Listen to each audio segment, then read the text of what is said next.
Hello बच्चों, मेरा नाम है मोहित और आपका स्वागत है हमारे यूट्यूब चैनल हिस्ट्री चैंपियन के अंदर।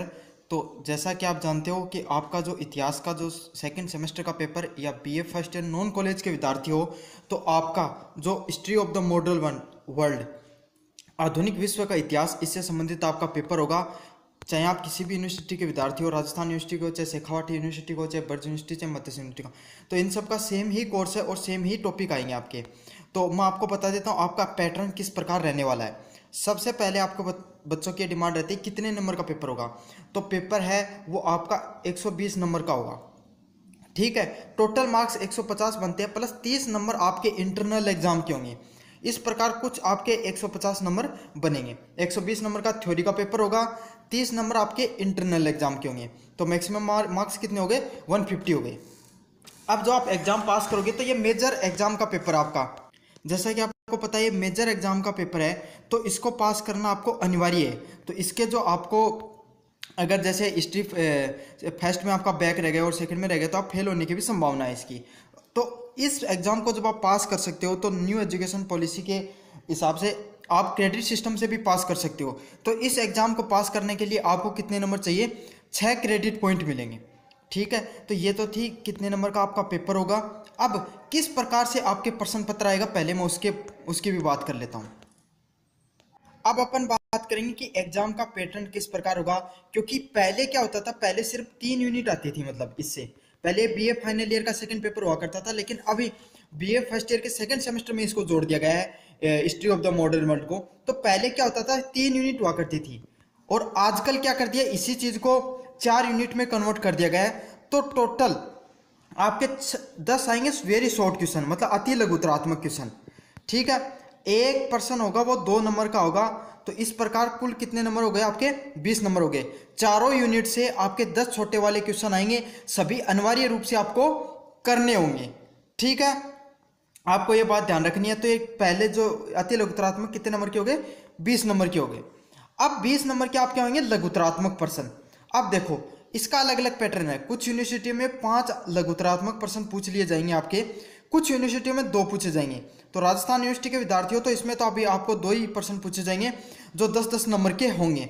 और अलग अलग यूनिवर्सिटियों में, कुछ यूनिवर्सिटियों में हर एक यूनिट वाइज एक एक लघुतरात्मक प्रश्न पूछा जा सकता है, जो कितने नंबर का होगा? 5 नंबर का होगा। लेकिन मैं आपको ये बता देता हूँ, चाहे प्रश्न 5 पूछो चाहे प्रश्न 2 पूछो, आपको जो प्रश्न पूछे जाएंगे उन प्रश्नों में से एक तो आएगा अथवा में प्रश्न। मतलब 10 क्वेश्चन आएंगे अति लघुतरात्मक के, उसमें से आपको 5 करने पड़ेंगे। अगर 2 करने होंगे तो 4 आएंगे। ठीक है, हर यूनिट जो लघुतरात्मक प्रश्न है उनका वेटेज कितना रहेगा? 20 नंबर का रहेगा। मतलब 5 प्रश्न आएंगे, 4 प्रश्न करने होंगे तो हर आएगा 5 नंबर का। और अगर 2-2 नंबर के आएंगे तो कितने नंबर का होगा एक प्रश्न? 10 नंबर का होगा। तो कुछ इस प्रकार से आपके अति लघुतरात्मक प्रश्न है वो कितने नंबर के हैं? वो है 20 नंबर के। और जो लघुतरात्मक वाले प्रश्न है वो भी कितने नंबर के हैं? 20 नंबर के हैं। तो इस प्रकार से ये हो गए 40 नंबर। अब बात करते हैं निबंधात्मक प्रश्न, बड़े वाले प्रश्न। तो 4 यूनिट है आपकी, जो चारों यूनिट है उनसे एक एक क्वेश्चन आएगा अथवा में। मतलब हर यूनिट से 2 प्रश्न पूछे जाएंगे और आपको करना होगा 1। तो इस प्रकार से कुल आपको निबंधात्मक प्रश्न है वो 8 आएंगे और करने होंगे आपको 4।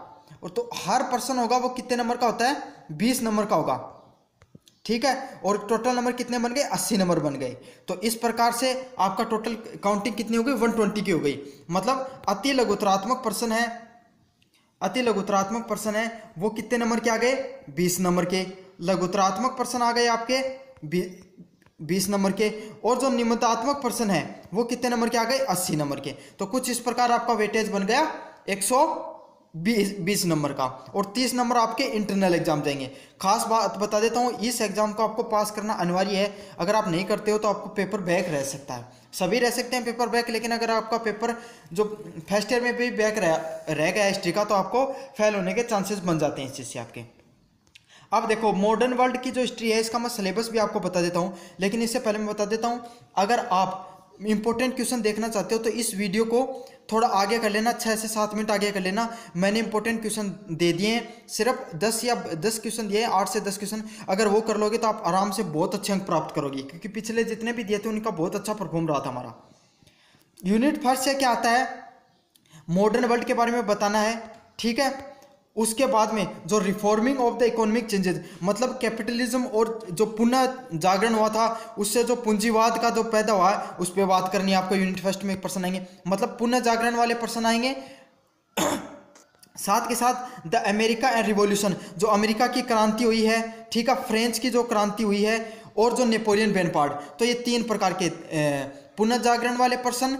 दूसरा किस प्रकार का पर्सन है, फ्रेंच क्रांति का पर्सन आएगा यूनिट फर्स्ट में। दूसरा अमेरिका की क्रांति से संबंधित पर्सन आएगा, और उसके अलावा नेपोलियन बोनापार्ट से संबंधित पर्सन आएगा आपके इस यूनिट के अंदर। अब बात बढ़ते हैं अपन यूनिट नंबर 2 की तरफ।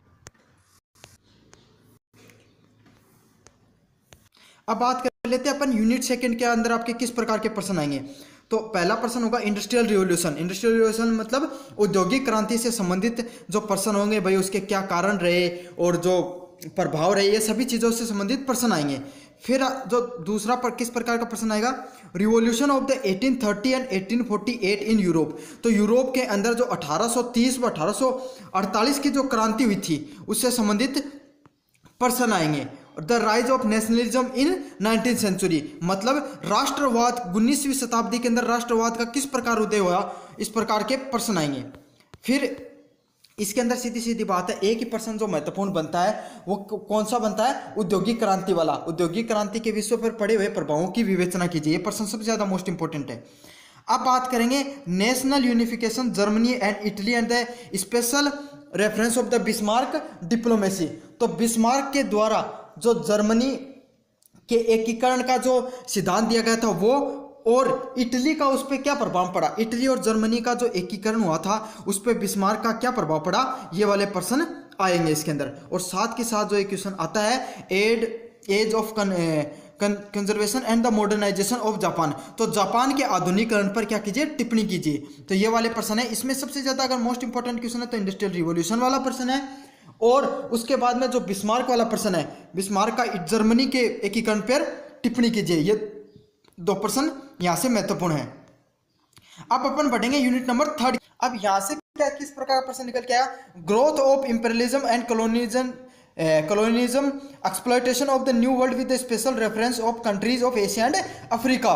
मतलब किस प्रकार से जो साम्राज्यवाद है, अब कलोनियलिज्म का अर्थ होता है साम्राज्यवाद, तो जो साम्राज्यवाद है वो अफ्रीका और एशिया के अंदर किस प्रकार बढ़ता है, इस पे आपको टिप्पणी करनी है। तो इस पे जो इंपॉर्टेंट क्वेश्चन है वो क्या बनेगा, साम्राज्यवाद से आप क्या समझते हो, और अफ्रीका के लिए संघर्ष पर निबंध लिखो साम्राज्यवाद के ऊपर, ठीक है।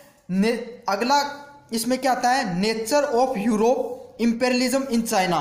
तो इसके जो प्रश्न बनता है कि भाई चीनी जो क्रांति है 1911 की, उससे जो प्रमुख घटनाएं हो गई उसके ऊपर की व्याख्या कीजिए। तो इस प्रकार का क्वेश्चन होगा, revolution of the 1911 in China principle by Sun Yat Sen. तो सन यात सेन के द्वारा जो 1911 की चाइना की जो क्रांति की गई थी, ये वाला पर्सन सबसे ज्यादा मोस्ट इंपॉर्टेंट बनता है, ये वाला टॉपिक इसके अंदर।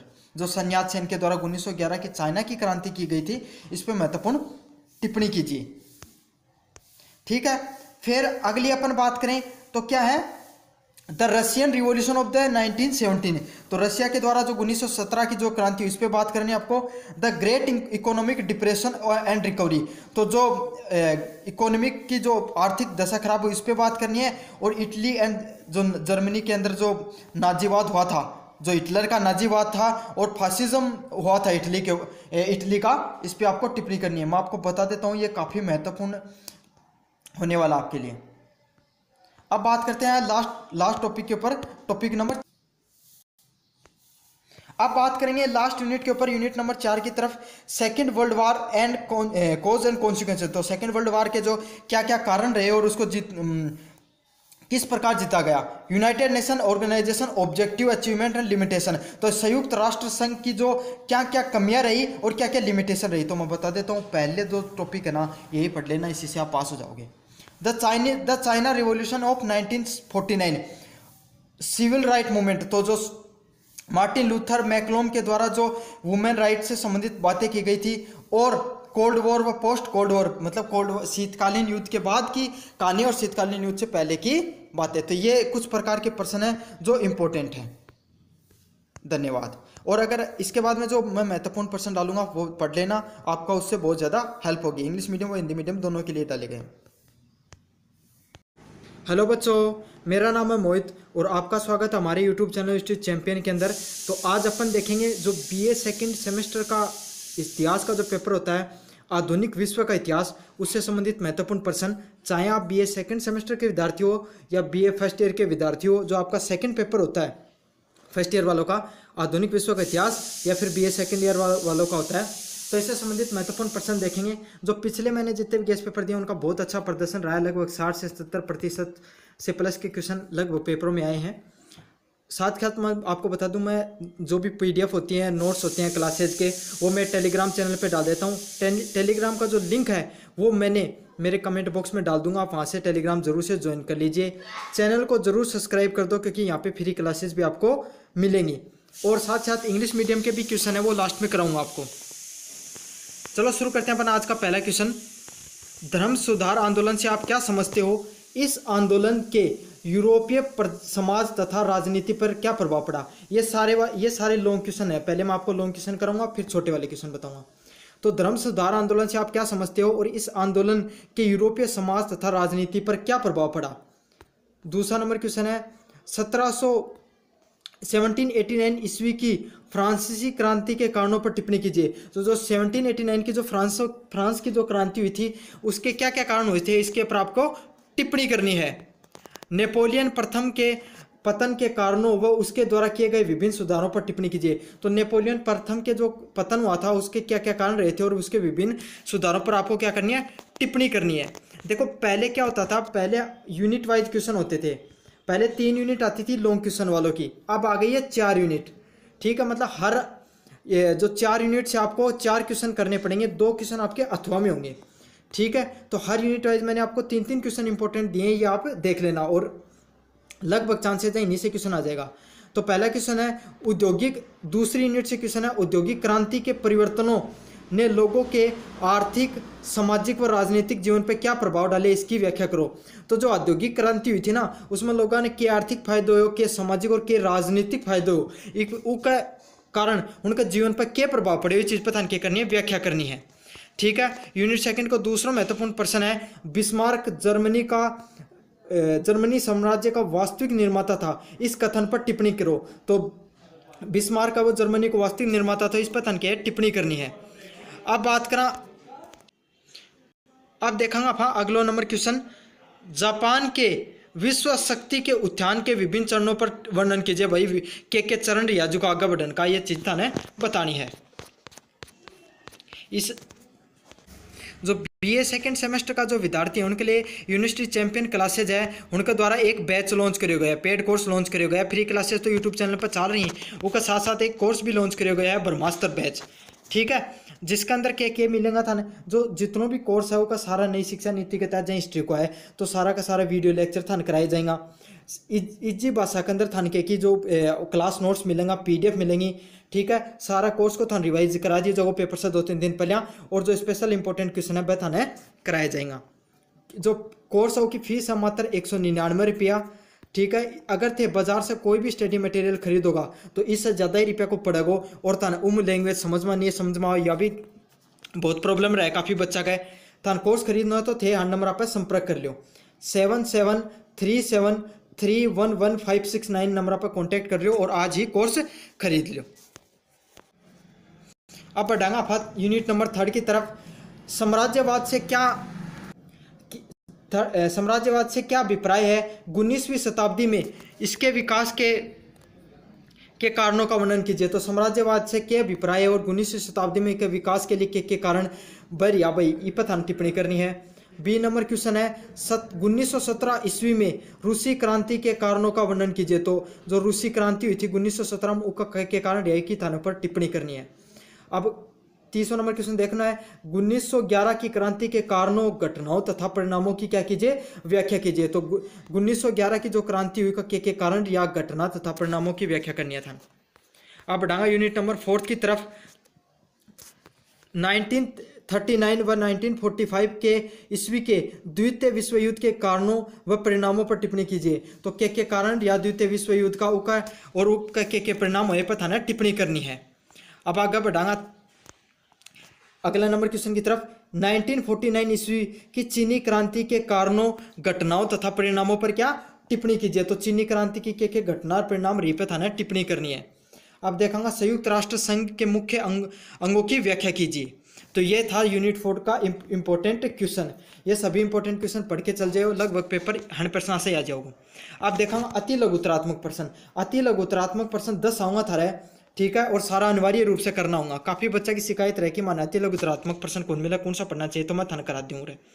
सबसे पहला क्वेश्चन है अमेरिकी क्रांति के 4 कारण बताइए। भाई अमेरिकी क्रांति का के 4 कारण रहा बताओ। समुद्री मार्ग की खोज के 2 परिणामों को लिखिए। प्रतिवादी धर्म सुधार आंदोलन को सफल बनाने वाली संस्थाओं के नाम लिखिए। सामंत प्रथा के 2 लाभों को लिखिए। 5 पूंजीवाद की 2 विशेषताएं लिखिए। बलिस्तान के पतन पर टिप्पणी कीजिए। धर्म सुधार आंदोलन का तत्कालीन कारण क्या था, इस पर टिप्पणी कीजिए। पुनः जागरण क्या है, इसका क्या अर्थ है, इस पर टिप्पणी कीजिए। कॉन्कॉर्ड क्या था, आपको यह बताना है। आधुनिक क्रांति की शुरुआत कहाँ से हुई, आपको यह बताना है। 11 नंबर क्वेश्चन है जुलाई 1830 की क्रांति के पश्चात फ्रांस का शासक कौन बना, यह बताना है। 12 नंबर क्वेश्चन है सोगान कौन होते थे, इस पर टिप्पणी कीजिए। 13 नंबर क्वेश्चन है दक्षिण अफ्रीका में बोअर्स लोग कौन थे, तो बोअर्स लोग कौन था, उन पर टिप्पणी करनी है। 14 नंबर क्वेश्चन है स्कारा के बारे में आप क्या जानते हैं, तो स्कारा के होते ही पर बात करनी है।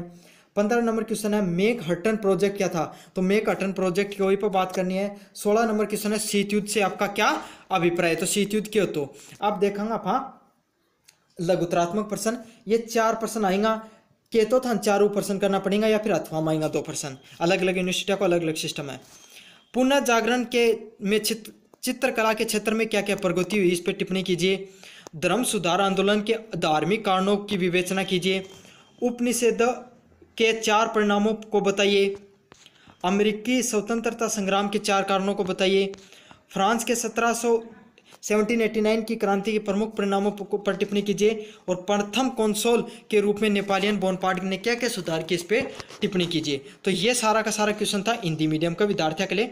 आप देखेंगे इंग्लिश मीडियम के विद्यार्थियों के लिए। What do you understand by the religious reformation movement? By what impact did the movement have on European society and the politics? B number question है comment on the cause of the French revolution, तो French revolution पर थान क्या है comment करना है।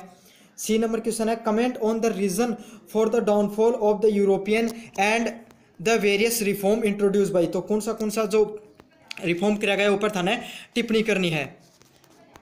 B number question है what impact did the changes of the industrial revolution have on the social political and intellectual life of the people, उनका लोगों पर के जिंदगी पर प्रभाव पड़ी, चीज़ों पर टिप्पणी करनी है। Comment on the statement Bismarck has the real character of the German empire, तो जर्मन जो बिस्मार्क था वो रियल कैरेक्टर था जर्मन एम्पायर का, पर टिप्पणी करनी है। सी नंबर क्वेश्चन है describe the various stages of the Japan rise to the world power. 3 number question है what is meant by the imperialism, describe the factor responsible for the development of 19th century. B number question है describe the cause of the Russian revolution of 1977, explain the cause and the event consequences of the revolution of the 1911। Unit number 4 को पहला question है comment on the causes and the consequences of the second world war. Comment on the causes and the event and the consequences of the Chinese revolution 1949। अब ए number question है explain the main organism of the United nation. अब बात करना short question के ऊपर, ये 10 question आएंगे जिसमें से आपको कंपल्सरी क्वेश्चन होंगे 10 क्वेश्चन आपको। State 4 reason of the American revolution, write two consequences of the discovery of the sea route, write the name of the institution that made the protest religious reformation movement successfully, right to advantage of the feudal system, 2 characteristics of the capitalism, fall of Palestine, what was the immediate cause of the religious Mason movement. What is the meaning of the Renaissance? What was the Concord? Where did the Industrial Revolution begin? Who became the ruler of the French after the Revolution of the July 1830? Who was the Shoguns? Who was the Boers in the South Africa? What do you know about Ikara? And last and final question, what was the Manhattan Project? 16 number question, what do mean by the cold war? तो cold war के बारे में थाने बताना है। अब देखांगा short question, what progress has been made in the field of painting during the resistance period? Discuss the religious reason of the religious reformation movement. State any 4 consequences of the colonialism. State 4 reasons of the American freedom struggle. State the main consequences of the French Revolution 1789 and reform of Napoleon Bonaparte of the first consul. तो ये सब महत्वपूर्ण प्रश्न है। अगर किसी को course खरीदना तो आप संपर्क कर लीजिए। धन्यवाद।